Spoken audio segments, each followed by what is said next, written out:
So hello guys, WhatsApp, स्वागत है आप सबका एक और नई वीडियो में। तो इस वीडियो में कनेक्ट करने वाले हम अपना डेटाबेस, जो हमने पिछली वीडियो में मोंगोडीबी डेटाबेस बनाया था उसको अपने एक्सप्रेस सर्वर से। तो अब बोले भाई ये एक्सप्रेस क्या है? तो एक्सप्रेस एक सर्वर साइड लैंग्वेज है जो कि यूज़ होता है सर्वर बनाने के लिए। अब सर्वर कैसे?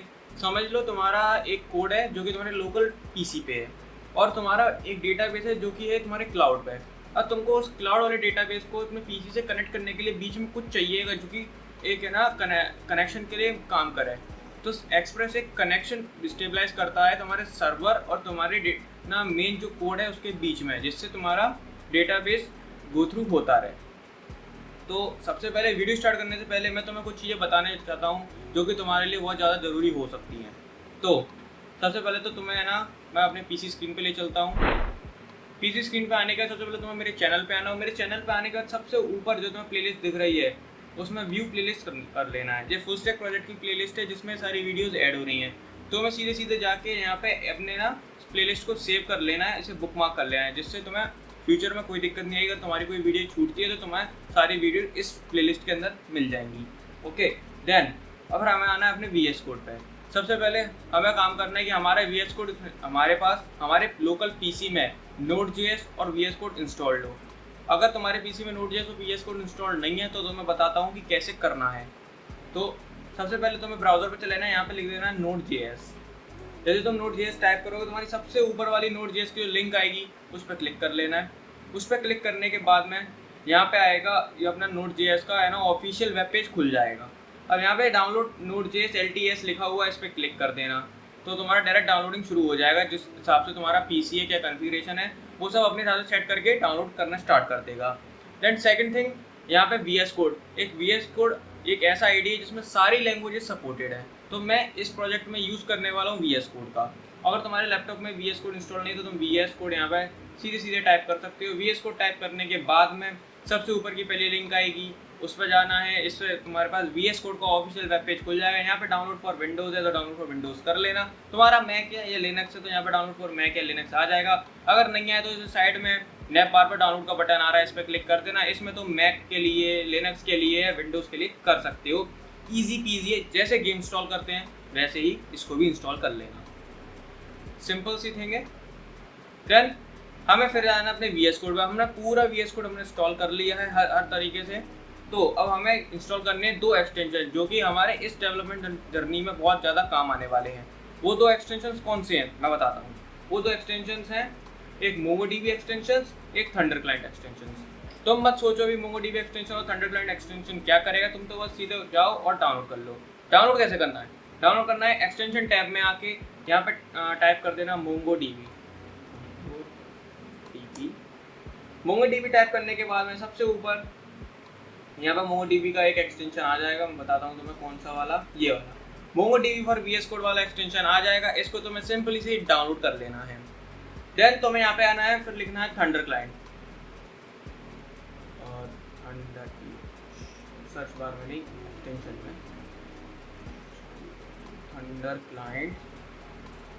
थंडर क्लाइंट जैसे ही डालोगे तुम इस पर सर्च बार पर तो तुम्हारे ऊपर सबसे ऊपर थंडर क्लाइंट का है ना एक एक्सटेंशन आ जाएगा जिसमें एक सर्कल के अंदर एक बिजली जैसा साइन बना होगा। तो तुम्हें इस पर क्लिक कर लेना है, सिंपली सी इसको भी इंस्टॉल कर लेना है। बस हमारा सारा इंस्टॉलेशन का प्रोसेस यहीं पे ख़त्म होता है।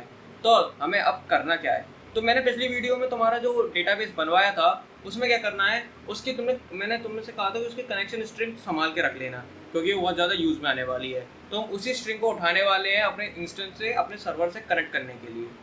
तो सबसे पहले तो तुम्हें यहाँ पे आ जाना है VS कोड में। VS कोड में एक मैं पहले फोल्डर बना लेता हूँ। सबसे पहले सब कुछ क्लोज करने के बाद में मैं जाऊँगा अपने फोल्डर में आने के बाद में मैं खोलूँगा अपना कोड्स वाला फोल्डर। अब इसमें आने के बाद में एक नया फोल्डर क्रिएट कर लूँगा जिसमें लिखूँगा ई कॉमर्स वेबसाइट। देन इसको मैं ओपन कर लूँगा। शिफ्ट राइट क्लिक करने का इसको मैं ओपन टू कोड कर लूँगा। सिंपल सी बात है। इसके बाद में आने के बाद हमारा ये VS कोड इस फोल्डर के अंदर ओपन हो जाएगा। हम जितने भी ऑपरेशंस करेंगे, जितनी फाइल्स क्रिएट करेंगे, डिलीट करेंगे, जो भी करेंगे वो इस फोल्डर के अंदर होगा। देन मैं यहाँ पे आने के बाद एक फोल्डर बना लूँगा जिसका नाम रखूँगा बैकएंड। देन हमने इसमें एक बैकएंड नाम का फोल्डर बना लिया है। अब तुम बोलोगे भैया बैकएंड नाम का फोल्डर क्यों बनाया, हमें तो फाइल सारी इसी फोल्डर के अंदर करनी है। तो मैं बताता हूँ, कंफ्यूज मत हो। तो देखो हमारे इस प्रोजेक्ट में क्या होगा, एक बैकएंड होगा, एक फ्रंट एंड होगा।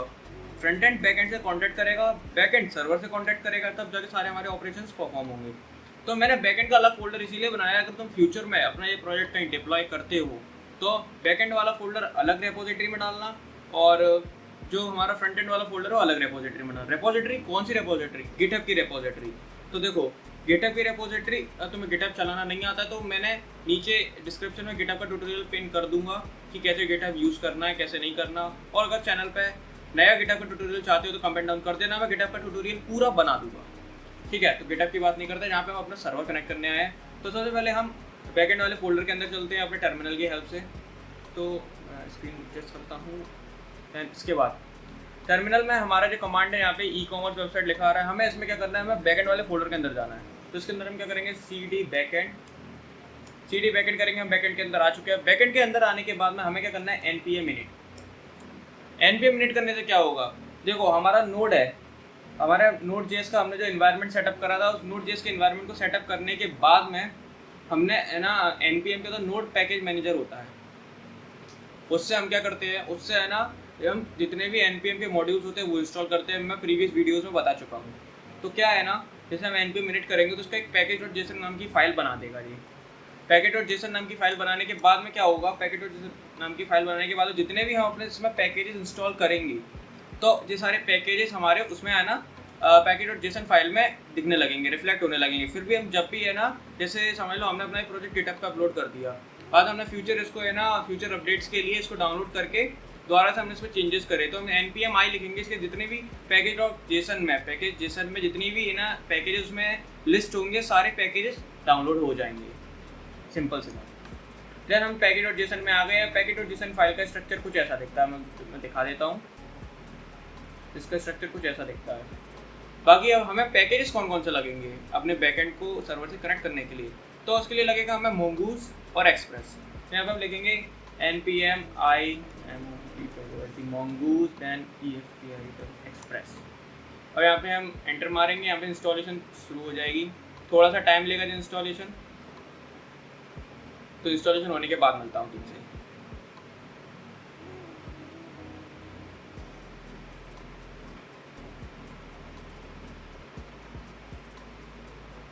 तो गाइस यहाँ पे हमारा इंस्टॉलेशन हो चुका है और यहाँ पे हमारा पैकेज लॉक जेसन नाम से एक फाइल बन गई है और एक नोड मॉड्यूल्स नाम से फाइल बन गई है। तो तुम्हें इसी चक्कर में मैं तुम्हें गिट इग्नोर के बारे में बता दूँ। गिट इग्नोर क्या चीज़ होती है। अब देखो गिट इग्नोर एक ऐसी फाइल है जिसमें जिस फाइल के अंदर जितने भी पैकेजेस के नाम, जितने भी फोल्डर्स और फाइल्स के नाम होंगे वो फोल्डर फाइल गिटहब पे पुश नहीं होंगी। अब देखो ये इसलिए बनाया गया है कि नोड मॉड्यूल ज़्यादातर नोड मॉड्यूल्स बहुत ज़्यादा हैवी होते हैं, 2, 2.5, 3 GB तक के पहुँच जाते हैं। तो हमें अपने है ना कोड को अपडेट और डिलीट करने के चक्कर में नोड मॉड्यूल्स अगर हमारे पुश होंगे बार बार तो बहुत बड़ी दिक्कत क्रिएट कर सकते हैं। इसी चक्कर में गिट इग्नोर नाम की फाइल क्या करती है, नोड मॉड्यूल्स को प्रोहिबिटेट कर देती है कि भाई आप गिटहब पे नहीं जाओगे। ये क्या करती है, एक सिंपल सा चार्ट होता है कि गिटहब देख लेता है इसमें कि कौन सी फाइल इस पर अपलोड होने के लिए है, कौन सी फाइल अपलोड होने के लिए नहीं है। तो वो वाली फाइल, नई वाली फाइल अपलोड नहीं होती है, जो होने वाली होती है जो हो जाती है, जो इंपॉर्टेंट फाइल्स होती है। तो देखो हमने एक्सप्रेस और मोंगूज इस पर इंस्टॉल कर लिया है। तो हमें अब क्या करना है, तो हमें अब 2 फाइल्स बनानी है, एक database.js, दूसरी index.js। अब भैया index.js क्यों, तुम नाम चेंज भी कर सकते हो, कोई बड़ी बात नहीं है इसमें। मैं तुम्हें नाम चेंज करके ही बताऊंगा। इनफैक्ट मैं index.js नहीं बनाऊंगा, मैं बनाऊंगा server.js, बिकॉज हम अपना सर्वर बना रहे हैं यार, server.js को यूज़ करना बनता है। सबसे पहले हम database.js बनाएंगे db.js करके। तो हम सबसे पहले अपना डेटाबेस बना लेंगे। तो डेटाबेस बनाने के बाद हम क्या करेंगे, सबसे पहले हम लिखेंगे const mongoose is equals to require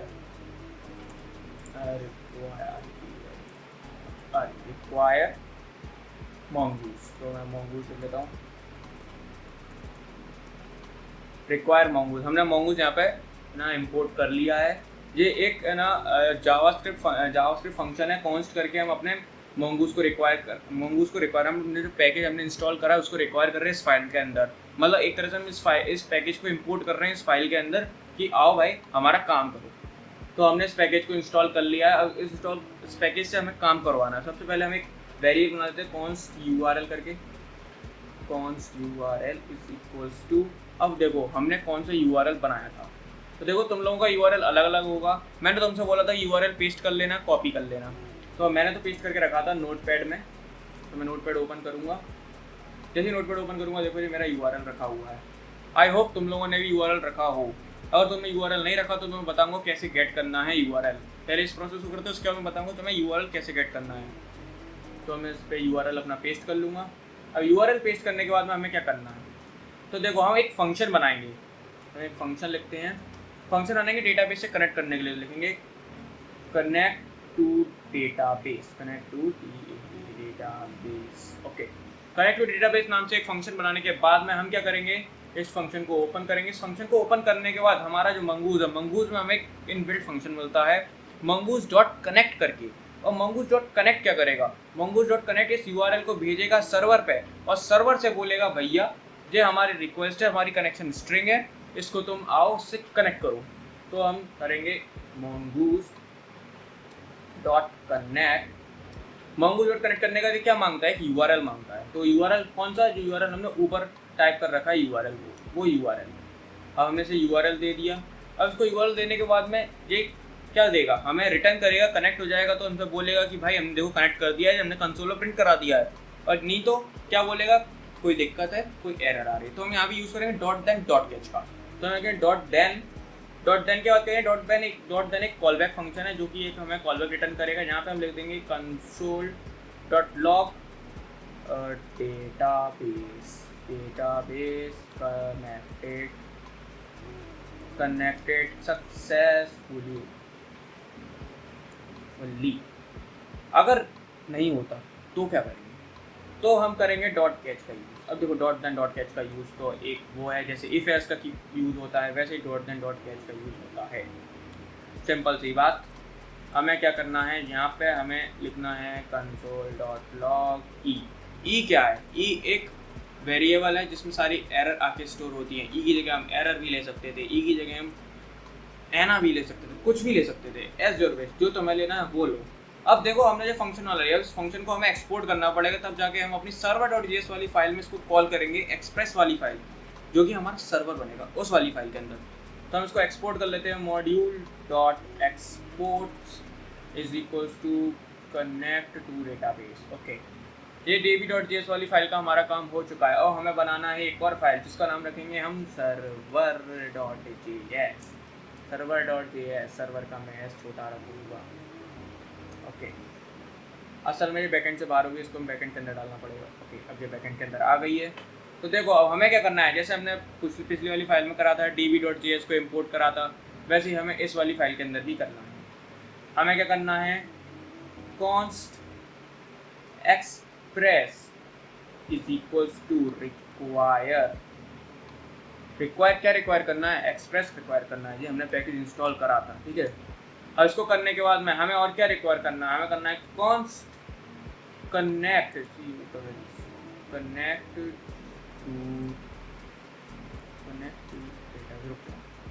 const is equals to require क्या करना है, require db.js dot slash I करते हैं तब जाके फाइल होता है db.js। ओके, देन हमें क्या करना है, कनेक्ट टू मोंगो। हमें क्या करना है, कनेक्ट टू डेटाबेस करके हमने जो फंक्शन बनाया था उसका नाम थोड़ा हमें टिपिकल नाम रख दिया, तो उसको हमें यहाँ से कॉपी करना पड़ेगा और यहाँ पे हमें पेस्ट करना है। देन इतना हमारा हो गया। हमें लगता है हमने फाइल ठीक नहीं दिया। अभी ठीक है, हमने सारा काम कर दिया है। बस अब हमें क्या करना है, हमें करना है एक ऐप नाम का वेरिएबल बनाना है। const ऐप जो हमने वेरिएबल बना लिया इज इक्वल्स टू एक्सप्रेस। भाई हम एक्सप्रेस फ्रेमवर्क का यूज़ कर रहे हैं तो एक्सप्रेस को यूज़ तो करेंगे। अब देखो हम जितनी भी अपनी ना राउट्स बनाएंगे उसमें ऐप डॉट यूज़ करके बनाएंगे। ये ऐप यूज़ कर रहा है एक्सप्रेस, क्योंकि एक्सप्रेस को यूज़ करके तुम बना रहे हो सर्वर, तो भैया तुम दोगे ना इस पर, तुम क्या दोगे, तुम यहाँ पर रिक्वेस्ट मारोगे, जो भी रिक्वेस्ट हिट करोगे वो एक्सप्रेस के थ्रू जाएगी। तो ऐप, हमने ऐप को एक्सप्रेस के अंदर डाल दिया, एक्सप्रेस को ऐप के अंदर डाल दिया, कुछ भी कह सकते हो, लेकिन ऐप का हम यूज़ कर रहे हैं, ठीक है। तो बाकी अब हमें क्या करना है, हमें कनेक्ट टू डेटाबेस का भी यूज़ करना है। तो सबसे पहले हमें सर्वर को किस पोर्ट पे चलाना है, तो पोर्ट भी तो बनाना पड़ेगा। तो हम बनाएंगे port const port is equal to port होता है, port is equal to 9000 port पर बनाएंगे। व्हाट द हेक, क्या हुआ? ओके नंबर ऑफ, ठीक है। हमने पोर्ट बना लिया है। उस पोर्ट के बाद हमें क्या करना है, हमें करना है ऐप को लिसन कराना है, ऐप डॉट लिसन। लिसन किस पे कराओगे तुम? लिसन, लिसन एक कॉलबैक फंक्शन है जो कि करेगा console dot log, console console console dot log. क्या करना है इसमें? हमें करना है your server listen, listen on port number, port number of port, port number port. Okay port number port बनाना है, आई थिंक कुछ गड़बड़ करी है मैंने। ओके बैक स्टिक्स का यूज़ करना पड़ेगा, बैक टिक्स का यूज़ करना पड़ेगा। तो server is listen on your port number, ठीक है मैं कर देता हूँ अभी बैक टिक्स का यूज़ करके, और शायद यहाँ पर टर्नर आएगा। यप, ये हमारा काम हो गया। अब हमने जो कनेक्ट टू डेटाबेस यहाँ का फंक्शन यहाँ से वहाँ से एक्सपोर्ट करा था, इसको हमें यहाँ पे एग्जीक्यूट करना पड़ेगा ना। तो इसको एग्जीक्यूट कैसे करेंगे? यहाँ पे करके यहाँ पे तो लिख देंगे और ये पैरेंथेसिस लगा देंगे, जी हमारा एग्जीक्यूट हो जाएगा फंक्शन, ठीक है। इतना करने के बाद में हम अपने सर्वर को स्टार्ट करेंगे। सर्वर को स्टार्ट करने के लिए क्या करेंगे? हम करेंगे यहाँ पे npm, पहले बैकएंड में घुस जाते हैं, cd बैकएंड, बैकएंड में आने के हम करेंगे npm स्टार्ट। npm स्टार्ट क्या बोल रहा है? स्टार्ट हो गया है। स्टार्ट, स्टार्ट नाम का कुछ नहीं दिया है कैसे? ओके, ये बेसिकली वो चीज़ है जो पहले से मिलती है। अब देखो क्या होगा ना, जैसे हम ऐड करेंगे ना, कुछ भी करेंगे ना तो रीस्टार्ट नहीं होगा सर्वर। ये बड़ी दिक्कत है, हमें बार बार रीस्टार्ट करना पड़ेगा। सर्वर को रीस्टार्ट करने के सबसे पहले हम इसे बंद करेंगे। अब हम यूज़ करेंगे नोडमॉन का, तो मैं लिख दूंगा npm i node nodemon / global। अब ऐसे करूँगा ना तो ये नोडमॉन इंस्टॉल करने लग जाएगा। मेरे तो पीसी में पहले से इंस्टॉल्ड है, तो दोबारा से इंस्टॉल कराने क्यों कर रहा है? बट मेरे पीसी में पहले से इंस्टॉल्ड है तो मैं दोबारा इंस्टॉल नहीं करूँगा, मैं सीधे सीधे जाऊँगा पैकेज.json में। तो होगा तुम्हें, तो उसको ठीक कर लेता हूँ मैं। ओके, तो मैं जाऊँगा पैकेज.json में, पैकेज.json में जाऊँगा, उस पर करूँगा टेस्ट के, जैसे टेस्ट लिखा है ना इसी के नीचे जाऊँगा स्क्रिप्ट के अंदर, यहाँ पे लिखूँगा start, start start start is equals to क्या लिखूँगा? स्टार्ट लिखूँगा nodemon, nodemon server server dot JS. अब ये क्या होगा? जब भी मैं npm स्टार्ट करूँगा तो नोडमॉन की तरफ से स्टार्ट होगा। नोडमॉन क्या करता है, जैसे ही कोई चेंजेस होती हैं अपनी सर्वर की फाइल में तो ये अपने सर्वर को रीस्टार्ट कर लेता है ऑटोमेटिकली, हमें ये नहीं करना पड़ता। तो हमारा हैक्टिक वर्क कम हो जाता है। तो मैं हूँ npm स्टार्ट, तो यहाँ पे देखना लिखा आएगा नोडमॉन, देखो लिखा है ना नोडमॉन स्टार्ट।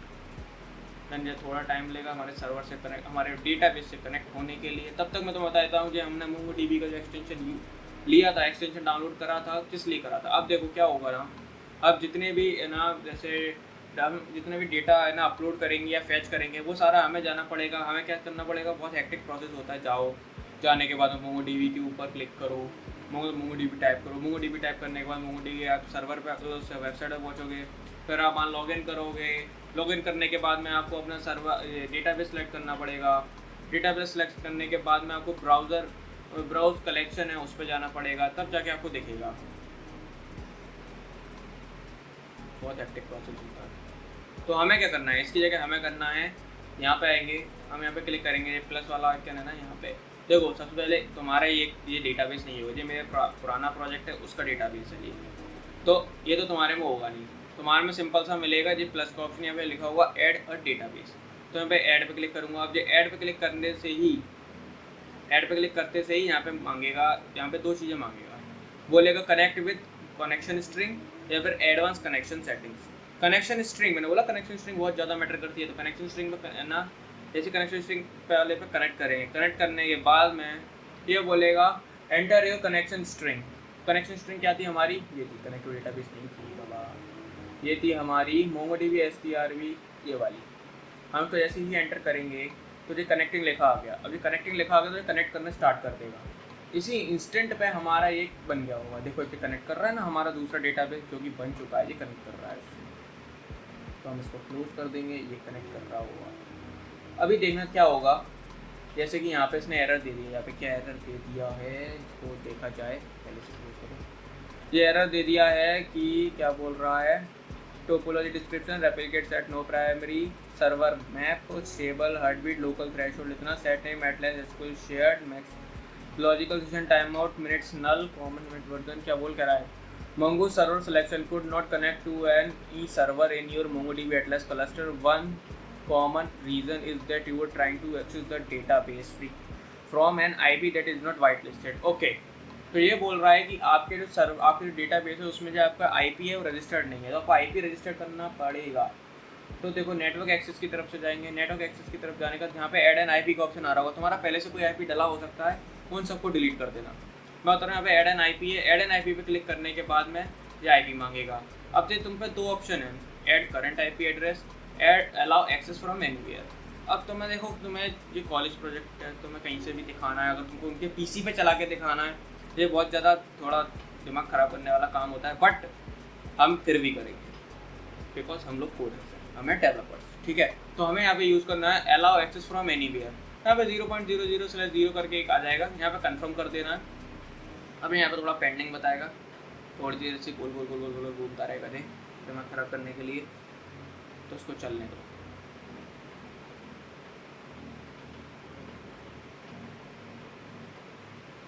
हाँ, तो जो हमारा एक्टिव हो चुका है कनेक्शन, अब हम क्या करना है, हमें दोबारा से अपने कोड की तरफ जाना नहीं।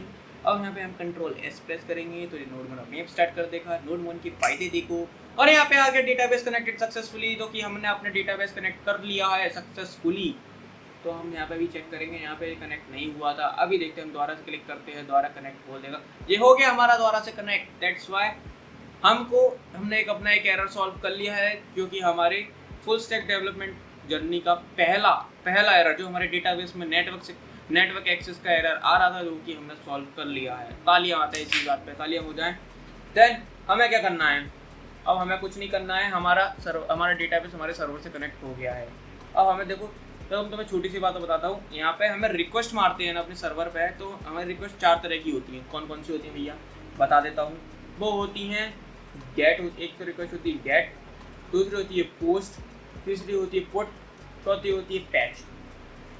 ये 4 तरह की रिक्वेस्ट होती है जो हम मेनली यूज करते हैं। मेनली में भी हम जैसे वो गेट और पोस्ट यूज करते हैं। अब देखो गेट और पोस्ट में क्या होता है, हम समझ लो गेट करते हैं, गेट रिक्वेस्ट का मतलब होता है हमें लेना है कोई चीज़, तो हम गेट रिक्वेस्ट से करते हैं, हमें भैया हम इस URL पे गेट रिक्वेस्ट मार रहे हैं, हमें क्या करना है, हमें ये तुम डाटा दे दो। अब देखो बेसिकली क्या होता है, हम जब भी लॉगिन साइन अप करते हैं तो ज़्यादातर पोस्ट रिक्वेस्ट का यूज़ करा जाता है। और कोई अगर बड़ा डाटा, अगर हम किसी बड़े डाटा को अपने सर्वर में स्टोर कराना चाह रहे हैं, कहीं चीज़ पर भेज रहे हैं, तो हम ज़्यादातर पोस्ट रिक्वेस्ट का यूज़ करते हैं, क्योंकि ये फास्ट होती है, रिलायबल होती है। और मेन थिंग यहाँ पे ये तुम्हारा स्ट्रिंग दिख रही है ना, ये तुम्हारी सर्वर, या इस सर्वर में है ना, जैसे तुम अगर लॉगिन साइन अप करते हो तो तुम्हारे क्रेडेंशियल्स यहाँ पे अफेक्ट हो जाते हैं, तुम्हारी लॉग फाइल में, जो तुम्हारे ब्राउज़र का लॉग फाइल है उसमें फैच हो सकते हैं। तो ये सबसे बड़ा मेजर सिक्योरिटी रीज़न बन जाता है कि हम पोस्ट रिक्वेस्ट का यूज़ करें, जिससे हमारे क्रेडेंशियल्स दिखे नहीं। अगर हम कहीं पर भी लॉगिन कर रहे हैं तो हमारे क्रेडेंशियल्स अगर गेट रिक्वेस्ट के थ्रू करेंगे तो वो हमारे ब्राउज़र की लॉग फाइल्स में आ सकते हैं, और वो कहीं से भी लीक हो सकते हैं, जो कि हम नहीं चाहते कि हमारे क्रेडेंशियल्स लीक हों। तो हम ज़्यादातर पोस्ट रिक्वेस्ट का यूज़ करते हैं। हम सिर्फ डेटा को गेट करना है, डेटा को फैच करना है, तो हम गेट रिक्वेस्ट का यूज़ करते हैं, जिससे हमें ज़्यादा कोई इफेक्ट पड़ता नहीं है। तो मेनली हम गेट और पोस्ट रिक्वेस्ट का यूज़ करते हैं। तो हम रिक्वेस्ट भैया यूज़ कैसे करते हैं ये तो बता दो। तो हम यूज़ करेंगे ऐप डॉट पोस्ट रिक्वेस्ट का यूज़ करना है। पोस्ट रिक्वेस्ट 2 चीज़ लेता है। क्या चीज़ लेता है, एक तो लेता है हमारा लॉगिन पाथ, लॉगिन पाथ नहीं, पाथ कौन सा भैया, जो हमारे फ्रंट एंड में यूज़ हो रहा होगा।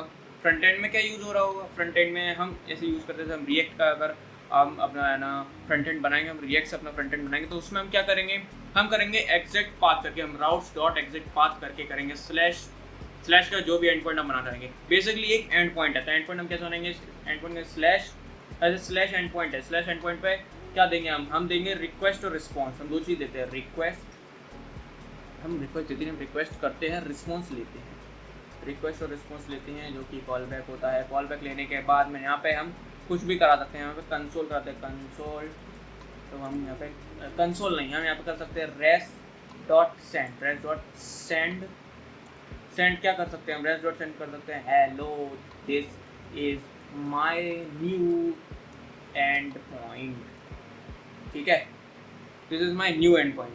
अब हमें क्या करना है भैया, अब देखो हमने क्या कराया था, हमने यहाँ पे एक तुमसे थंडर क्लाइंट नाम का ऑप्शन एक्सटेंशन एक और इंस्टॉल कराया था। बोले भैया अब ये किस काम के लिए, तो देखो हमें बार बार ब्राउजर पर ना जाना पड़े ये फालतू काम करने के लिए। असल में फालतू नहीं, बहुत इंपॉर्टेंट काम है, बट फिर ये मुझे फालतू लेके चल रहे हैं। फालतू काम करने के लिए हमें बार बार ना जाना पड़े अपने ब्राउजर के ऊपर, हमें यहीं पे आउटपुट दे देगा। कैसे, पहले तुम्हें ब्राउजर पर आके दिखाता हूँ, उसके बाद तुम्हें यहाँ पे दिखाऊंगा। तो मैं यहाँ पे आके लिखता हूँ http://localhost:9000 पे चल रहा है हमारा पोर्ट।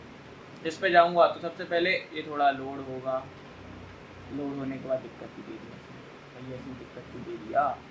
तो हमें देखना पड़ेगा लोकल होस्ट पोर्ट कौन सा है, पोर्ट हमारा 9000 ही है ना, लोकल होस्ट पोर्ट 9000। तो भाई दिक्कत क्या दे रहा है, पोस्ट रिक्वेस्ट गेट करना पड़ेगा।